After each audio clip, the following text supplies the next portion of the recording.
Vamos então para a nossa primeira aula de poliedros, né? Começando a ramificar o estudo da geometria espacial. Olha só. Professor, quem são os poliedros, tá? Basta você olhar a palavra poliedro, tá vendo lá do grego, né? Lembra que eu falei do Euclides, lá na Grécia Antiga, 300 a.C.?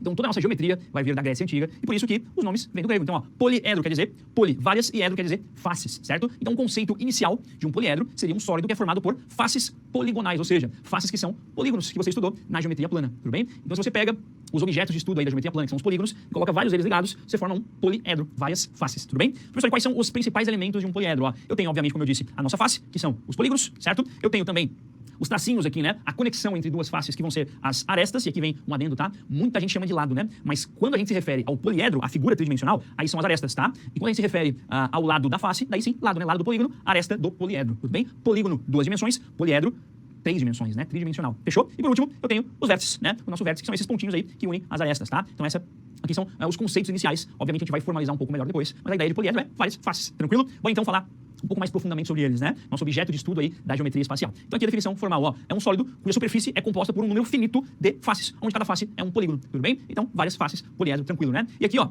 sobre os elementos dele, tá? Então eu tenho, obviamente, os polígonos, que são as faces, tenho a aresta e tenho o vértice. O que é a aresta? São os segmentos de reta aonde as duas faces se encontram. Aqui um exemplo de uma aresta desse meu poliedro, tá? E o vértice são os pontos de encontro das arestas, os pontinhos, tá? Não tem muito segredo, né? Essa aula, obviamente, poliedros 1 é a conceituação da ideia de poliedros, tudo bem? Aqui vem um slide de muita atenção, ó, tá? Tem algumas pegadinhas aqui em alguns vestibulares mais teóricos, né? Sobre isso, ó. Sólidos que não são poliedros. Então, nem tudo que tem um número finito de faces é poliedro, tá? Atenção, para que um sólido seja considerado um poliedro, os polígonos devem estar conectados, né? Então, ó, aqui esses polígonos, eles não estão conectados, eles estão separados. Não é poliedro. O que mais, professor? Olha só, cada aresta deve compor no máximo 2 faces. Então, se a gente pegar, como exemplo aqui, ó, essa aresta, ó, ela compõe várias faces, ó, compõe essa aqui, né, essa face, essa face, essa face. Então essa aresta, aqui eu não posso, né, fazer um tracejado no meio do poliedro. No caso da figura não vai ser um poliedro, né? Então cuidado com isso, tudo bem? Então bem importante que você entenda, esse cara aqui não será um poliedro, porque ele teoricamente tem uma aresta que acaba compondo, né, mais do que 2 faces. Então aqui, ó, é no máximo 2 faces. E sem separações. Então não pode ter um vértice que separa em duas, aqui no caso, pirâmides diferentes, tá? Então isso é mais raro de acontecer nos vestibulares, mas é importante que você entenda, tá? Então olha só, um conceito um pouco mais formal de poliedro seria, né, obviamente, um poliedro seria um sólido formado, obviamente, por polígonos pelas suas faces, que não possui separações, né? Cada aresta, obviamente, vai compor no máximo 2 faces, e essas partes, né? Esses polígonos devem estar sempre conectados, tudo bem? Esse é o conceito aí agora muito completo de poliedros, fechou? Então se atente a isso, tá? Bom, e sobre a nomenclatura, né? Para que você consiga entender isso bem quando for ler uma questão de geometria espacial. Ó, essa nomenclatura é dada pelo número de faces, né? Que é um prefixo grego mais edro. Bem tranquilo. Então, por exemplo, ó,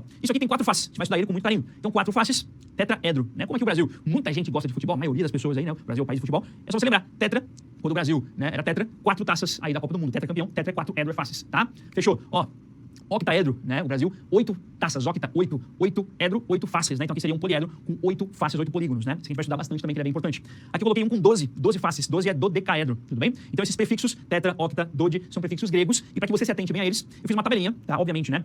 Os poliedros vão começar a partir de 4 faces, tá? Mas eu botei aqui os prefixos gregos aí, tá? De numeração até o 20, que é o icosa, tá? Então olha só, os principais, tá? Tetra, 4, penta, né?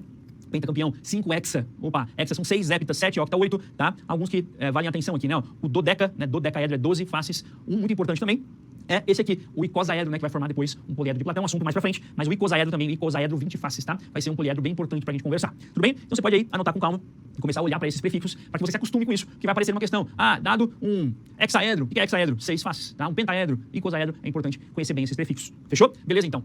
Outra classificação bem interessante dos nossos poliedros é a separação entre côncavos e convexos, tá? É importante que você entenda, até porque já é usado essa nomenclatura lá para polígonos na geometria plana, tudo bem? Até em física aparece um pouco espelho côncavo, espelho convexo, né? Então não são palavras desconhecidas por você que está estudando aí pro vestibular, tudo bem? Mas olha só, vamos separar convexos e côncavos. Depois tem um macetinho legal pra você lembrar, mas vamos para a definição formal. Os convexos são os caras mais bem comportados, os poliedros que mais aparecem, que as fórmulas funcionam melhor. Então, qualquer segmento que liga duas faces distintas está contido inteiramente no poliedro. Professor, não entendi. Cara, pensa assim, ó, convexo não tem buraco. Simples assim. Então qualquer segmento que você ligar duas faces vai sempre estar contido inteiramente no poliedro. Professor, ainda não entendi. Cara, pra você entender bem, ó, é só você ver o côncavo. Quer ver? Olha só. O que é o côncavo? O côncavo é o cara que tem buraco. O convexo é o sem buraco. Ou seja, no convexo, quando eu ligo duas faces, eu sempre vou estar dentro do poliedro. E no côncavo, eu posso ligar duas faces, ou seja, existe um segmento, né, que conecta duas faces distintas, que é externo ao poliedro. Tá, ó, esse segmento acaba ficando externo ao meu poliedro. Então, muito cuidado com isso, porque essa distinção vai ser utilizada. Professor, qual é o macetinho mesmo? O macete é muito bom. É o seguinte, ó. Côncavo tem buraco, convexo não tem.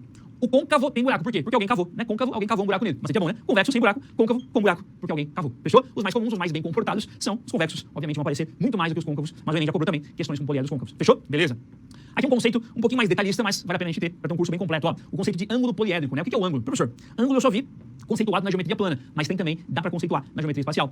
O que é o ângulo poliédrico? É dado pela quantidade de arestas, aí, ó, que saem de cada vértice. Então, por exemplo, esse ângulo poliédrico aqui, ó, é um ângulo triédrico, né? Por que triédrico? Porque saem 3 arestas desse vértice. Ah, tá. Então, professor, o ângulo poliédrico é o número de arestas que sai de cada vértice. Isso, saem 3 arestas, triédrico. Olha só. Olha esse ângulo poliédrico aqui, professor. Quantas arestas saem dele? Vamos ver. 1, 2, 3, 4 arestas. Então esse cara será um ângulo tetraédrico. Se saírem 5 arestas, pentaédrico. 6 arestas, hexaédrico. E essa é a ideia, tá? Essa conceituação, de novo, aula introdutória, né? Essa conceituação é importante para você conhecer na hora que aparecer uma questão. Fechou? Ótimo. E para finalizar, um conceito que já apareceu no Enem também, tá? É um conceito já bem detalhista, mas para que você saiba, o que é um poliedro truncado? Truncar, ó, lembra, anote. Truncar quer dizer, nesse caso, cortar. Você vai cortar as pontas. Então, ó, um poliedro truncado é um sólido obtido ao cortar simetricamente, ou seja, vai cortar igualzinho, tá? Os vértices de um poliedro original, transformando cada vértice em uma nova face plana. Aqui eu dei um exemplo de um octaedro truncado. Eu trunquei. O Enem já cobrou da gente perguntando quantos vértices, quantos pontinhos teria o nosso octaedro truncado, né? Ó, então, quando eu trunco, olha o que aparece? Alguns polígonos aqui, alguns hexágonos e uns quadrados também, né? Uns quadriláteros. Então, você muda completamente o seu poliedro quando você trunca. Então, truncar é cortar as pontinhas, tudo bem? Então, com esse GIF maravilhoso aqui, desse octaedro truncado, eu me despeço de você dessa aula introdutória sobre a conceituação de poliedros. Fechou? Muito obrigado, valeu!